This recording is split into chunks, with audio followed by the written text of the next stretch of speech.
এবার আপনাকে আমার প্রশ্ন, জাহান্নাম কয়টা? না, একটা।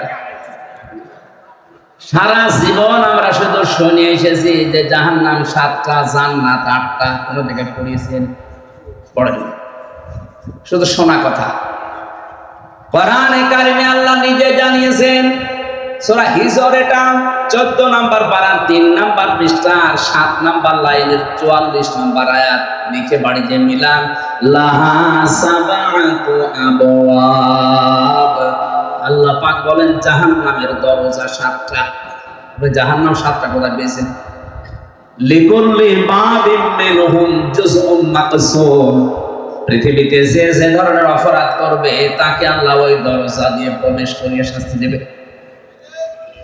তাহলে আজকে এই ভুলটা নিরসন করা দরকার যে জাহান্নাম 7টা, জান্নাত 8টা না। জান্নাতের স্তর বা দরজা আমি পেয়েছি 100টার উপরে। আমরা হয়তো 8টা বেশি জানি, তাই আজকে যেহেতু জান্নাতের আলোচনা, আমার না 13 তারিখে একটা মাহফিল আছে। এখানে কোন জায়গায় জানো? মেহেন্দিগঞ্জে।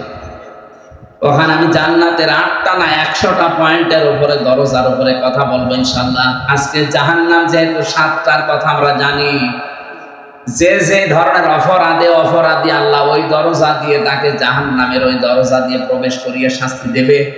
আজকে আমাদের এখানে আসার উদ্দেশ্য, আমরা দেখতে চাই কোন অপরাধে আছি আর কোন দরজা দিয়ে যাওয়ার উপযুক্ত আমি হলাম।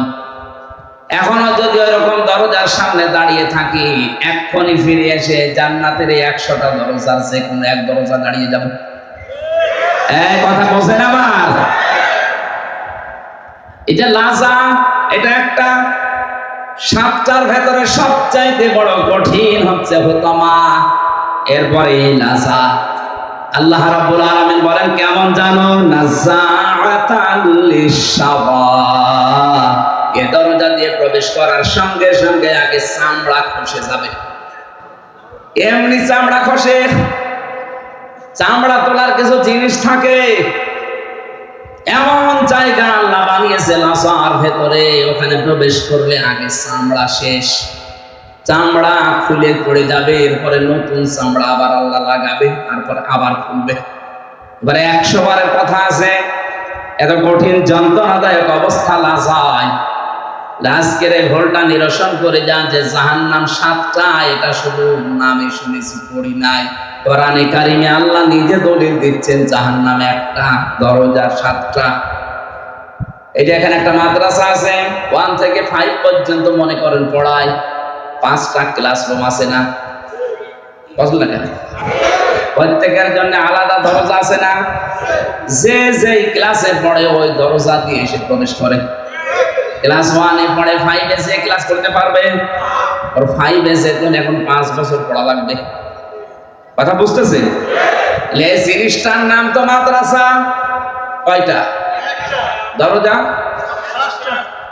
আল্লাহ বলেন জাহান্নাম একটা, দরজা 7টা। যে যে ধরনের অপরাধ করবে, লিকুল্লি বাবিন মিনহুম জুজউম মাকসুম। তোমাকে আমি আল্লাহ ওই দরজা দিয়ে প্রবেশ করিয়ে সেরকম শাস্তি দেব যেরকম অপরাধ দুনিয়ায় করতে। এবার আমরা মিলাবো আমি কোন দরজা দিয়ে যাওয়ার উপযুক্ত হচ্ছি। যদি দেখি যে এই দরজার সামনে দাঁড়িয়ে আছি, এক্ষুনি ফিরে আসবো। হুতামা আছে, হাবিয়া আছে, সাকার আছে, লাজা আছে, জাহিম আছে। কঠিন সবচাইতে এই যে লাজা আর হুতামা, আমরা এগুলোর বর্ণনা একটা একটা করে দেখি আমরা কোন জায়গায় আছি। আমার কথা যদি বুঝতে পারেন আমি সামনে যাচ্ছি। এই বুঝতেছেন? লাজা নামক এই দরজা দিয়ে আল্লাহ কাদেরকে প্রবেশ করাবে? 2টা গুণ যাদের ভেতরে আছে তাদেরকে আল্লাহ এই দরজা দিয়ে ঢোকাবে। দেখেন তো আপনি আছেন কিনা, আমি আছি কিনা।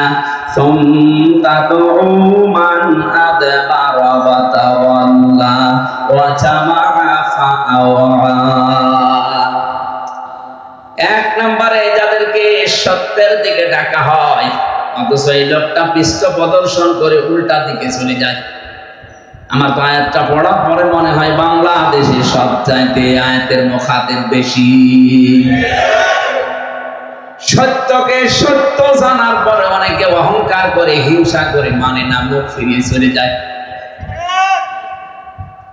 যারা আল্লাহর আয়াতের সাথে আচরণ এরকম করবে তাদের গুরুত্বপূর্ণ বিষয়গুলো আল্লাহ তুলে ধরেছেন সূরা আরাফের 40 নম্বর আয়াতে, ইন্নাল্লাযীনা কাযযাবু বিআয়াতিনা ওয়াস্তাকবারু আনহা লা তুফাত্তাহু লাহুম আবওয়াবুস সামা ওয়া লা ইয়াদখুলুনাল জান্নাত। এটা ইবনে কাসিরে পাবেন। আল্লাহ পাক বলেন, নিশ্চয় যারা আমার আয়াতকে মিথ্যা প্রতিপন্ন করে, মিথ্যা মনে করে, কাজে এবং কথার দ্বারা মিথ্যা প্রতিপন্ন করে দুনিয়ার জীবন চালায়, ওয়াস্তাকবারু আনহা, এবং ইস্তেকবার মানে অহংকার করে মুখ ফিরিয়ে চলে আসে, লা তুফাত্তাহু লাহুম, তাদের জন্য খোলা হচ্ছে না, হবে না। এটা মোজারে, বর্তমান, ভবিষ্যৎ, প্রেজেন্ট, ফিউচার। তার মানে এখন যারা মারা যাচ্ছে এদের জন্য খোলা হচ্ছে না, হবে না। কি খোলা হচ্ছে না? আবওয়াবুস সামা, বাবের বহুবচন আবওয়াব, ওই যে লাহা সাবাআতু আবওয়াব, ওই শব্দটা আল্লাহ এখানে দিয়েছেন। লাহা দিয়ে হার জমির জাহান্নামের দিকে, কারণ এর আগে জাহান্নামের কথা আছে। ওয়া ইন্না জাহান্নামা লা মাউইদুহুম আজমাইন, এই হা দিয়ে আল্লাহ জাহান্নামকে ইঙ্গিত দিয়েছেন। আর সাবাআতু মানে সাত, আবওয়াব বাবের বহুবচন আবওয়াব, জাহান্নামের দরজা আল্লাহ বলেন সাতটা। কয়টা বলেন? বলেন। এখানে যে আয়াতটা পেলাম, লা তুফাত্তাহু লাহুম আবওয়াবুস সামা, তাদের জন্য খোলা হচ্ছে না, হবে না আকাশের কোন দরজা। এখানে সবাই বিশ্বাস করে মানুষের আমল আল্লাহর কাছে ইল্লিনে আল্লাহ নিয়ে যায়, আর কিছু বদআমল সিজ্জিনে নিয়ে যায়। কোনদিন শোনেননি? তাহলে আকাশে নিয়ে যাওয়া লাগবে, ইল্লিনে। আপনার এই আমল নিয়ে, আত্মা নিয়ে আল্লাহ যখন নিয়ে যাবে, ওই যে দরজাগুলো সব আল্লাহ পাক বলেন আমি বন্ধ করে দেব, একটাও খোলা হবে না। আকাশে যে দরজা আছে এর বাস্তব প্রমাণ নবীজি মেরাজে গিয়ে দেখে এসেছিলেন। বিশ্ব নবী বলেন, জিবরাইল আমাকে নিয়ে যখন মেরাজে যাচ্ছিল, প্রতিটি আসমানে যাওয়ার পরে এই দরজা বন্ধ ছিল। দারওয়ান ফেরেশতা যারা আছে আকাশে তাদেরকে ডাক দিয়েছিল, আল্লাহর মেহমান, আল্লাহর পরে যার স্থান মুহাম্মদুর রাসূলুল্লাহকে এনেছি, দরজা খুলে দাও।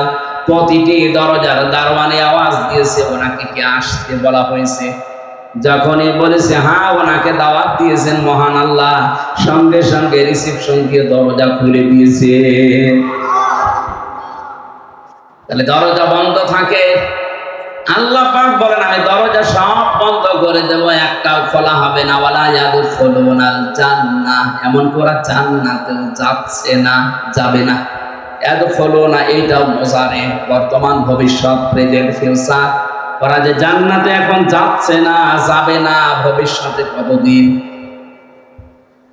হাত্তা ইয়ালিজাল জামালু ফি সাম্মিল খিয়াত, হাত্তা মানে যতক্ষণ, ইয়ালিজা মানে প্রবেশ করা, ফি মানে মধ্যে, সাম্মন মানে ছিদ্র, খিয়াত মানে সুস, সুসের ছিদ্র দিয়ে যতক্ষণ উট প্রবেশ করে যেতে না পারে। এই উদাহরণ আল্লাহ কেন দিয়েছেন? সুসের ছিদ্র দিয়ে উট প্রবেশ করা যতক্ষণ অসম্ভব। এটা আগে যে কথাগুলো বললাম, আল্লাহর কথা শোনার পরে যারা অহংকার করে, মিথ্যা মনে করে, এই মানুষগুলোর জন্য আল্লাহর জান্নাতে যাওয়া এরকম অসম্ভব। আল্লাহ আয়াতের ভেতরে যারা আমরা না পড়ি বলেন আমিন। তাহলে লাজান, আমি দরজা দিয়ে প্রবেশ করবে, প্রথম নাম্বার গুণ তাদের, মান আদবারা ওয়া তাওয়াল্লা, এই জাহান্নামে লাজা তাদেরকে ডাকবে যারা সত্যের পক্ষে মুখ না দিয়ে মুখ ফিরিয়ে চলে যেত।